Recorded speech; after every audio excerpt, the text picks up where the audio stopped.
I think the government needs to seriously address its approach to reparations. I think the government seriously needs to look at the African community here in the UK and the diaspora in general and address and acknowledge what's happened in the past and try to make amends. So there needs to be a dialogue, and that hasn't happened so far. So every year this is gaining momentum. There are more people, there is more press and media awareness. I'd like to hope that your platform as well as others embrace today, because since 1833 we have been calling for our rights to be recognised. The slave owners were paid out.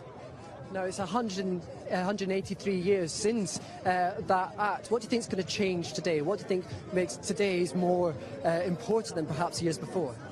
I think that the damage that's been done to our community, the fact that we're overrepresented in prisons, the fact that we're overrepresented in the penal system, the fact that we're overrepresented in unemployment figures, we're overrepresented when it comes to unjustified and illegal arrests on the street, the fact that within the education system they still have not implemented African history at all into the syllabus. This is what is happening to us today.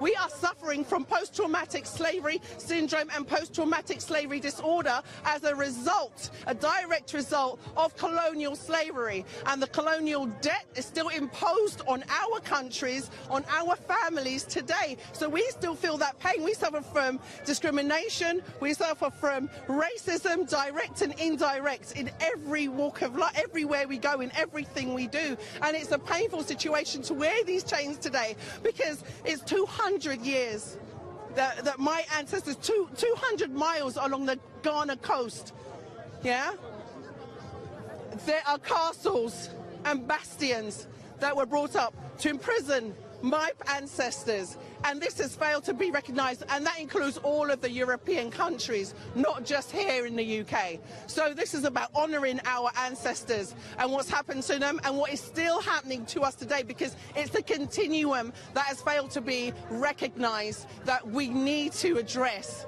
today.